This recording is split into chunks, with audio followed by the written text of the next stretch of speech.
Welcome to Popcorn Cinema. Subscribe to see full stories and reviews of all upcoming major movie. Let's get to the video. 3 years after their triumphant battle against Mechagodzilla, the mighty Kong had settled into his new territory in the mysterious Hollow Earth. Here, Kong roamed freely, searching for more of his kind, while on the Earth's surface, Godzilla maintained order among humanity and the giant monsters known as Titans. Godzilla had recently vanquished the Titan Scylla in Rome and took refuge in the Colosseum, resting after the intense battle. Deep within the Hollow Earth, a monarch observation outpost detected an unidentified signal. Simultaneously, on the surface, Jia, the last known survivor of the Iwi tribe from Skull Island, began experiencing strange hallucinations and visions. This worried her adoptive mother, Dr.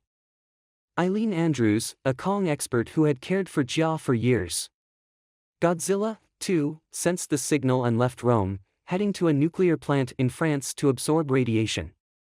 From there, he journeyed to the Arctic, aiming to confront the Titan Tiamat. Monarch scientists believed that Godzilla was preparing himself for an impending threat. Meanwhile, Kong discovered a sinkhole near his home, leading him to an uncharted realm.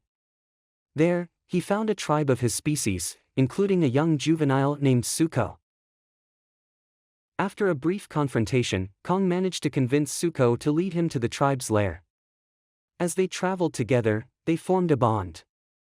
Upon reaching the lair, Kong encountered Scar King, the tribe's tyrannical leader, and his ice-powered titan, Shimo, who was controlled by a crystal that caused him pain. A fierce battle ensued, and Shimo's ice breath injured Kong's right arm, causing severe frostbite. Despite losing his axe, Kong, with Suko's help, managed to escape. Dr. Andrews, Jia, Titan veterinarian trapper, and conspiracy podcaster Bernie Hayes ventured into Hollow Earth to locate the source of the signal. They discovered the destroyed Monarch outpost and followed the signal to a temple. There, they found a surviving Iwi tribe, who communicated telepathically and lived beneath portals to the surface. Inspecting the ruins, they realized the signal was a distress call sent by the Iwi. Dr. Andrews feared Jia might choose to stay with her people, leaving her alone. In the temple, she discovered hieroglyphics that told of Scar King's past and future. Scar King had once tried to conquer the surface world, triggering an ice age with Shimo and waging war against Godzilla's species. Godzilla had defeated him, trapping Scar King and his tribe deep within Hollow Earth. The prophecy also indicated that Jia would be key to reawakening Mothra.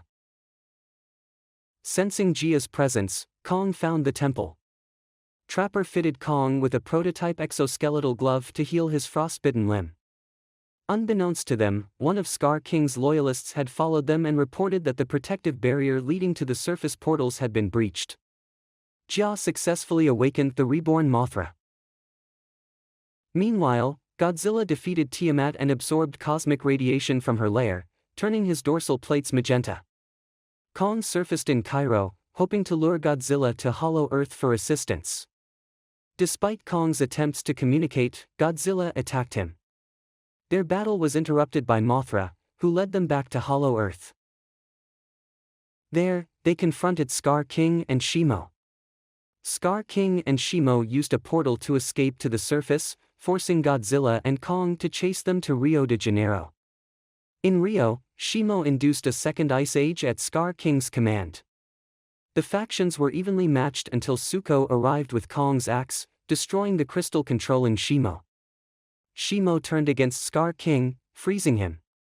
Kong then shattered Scar King to pieces. Godzilla undid Shimo's ice age with his atomic breath and returned to the Colosseum to rest. Jia reunited with Dr. Andrews, alleviating her fears by choosing to stay with her adopted mother. Mothra restored the protective barrier around the Iwi's home and the portals.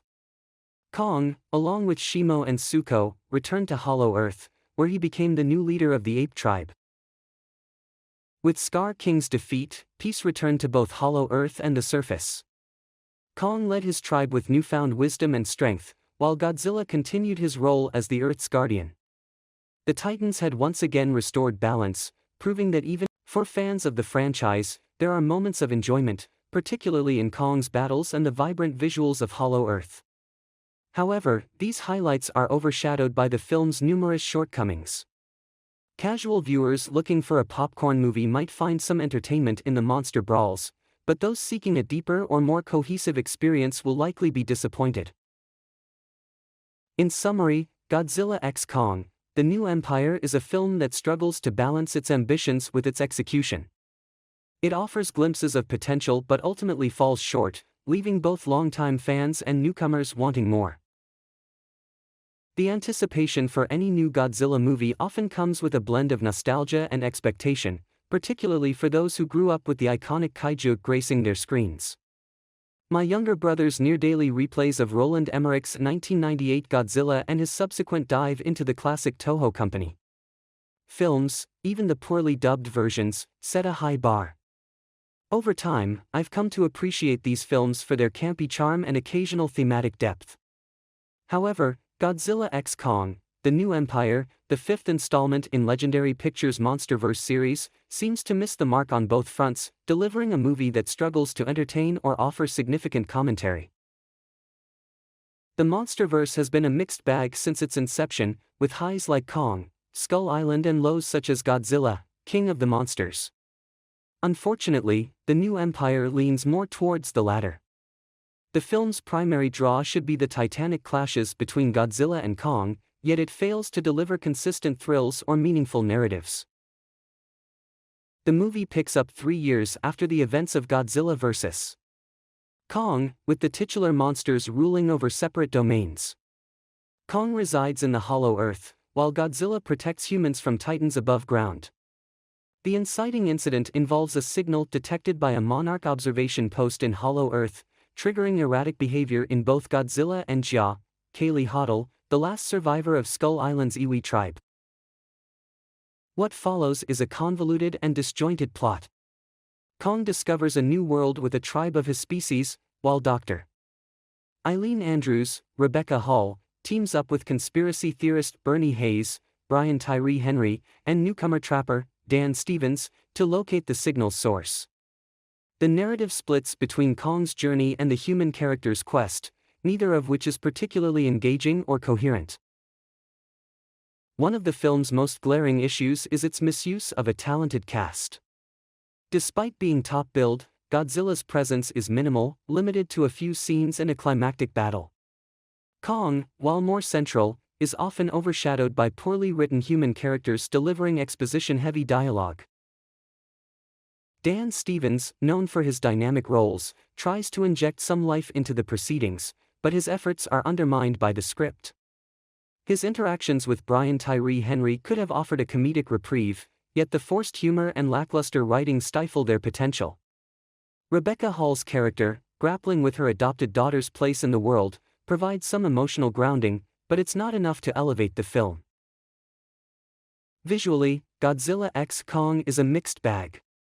The depiction of Hollow Earth, with its vibrant colors and crystalline structures, offers a retro, psychedelic aesthetic that stands out from the bland scenery of many modern blockbusters.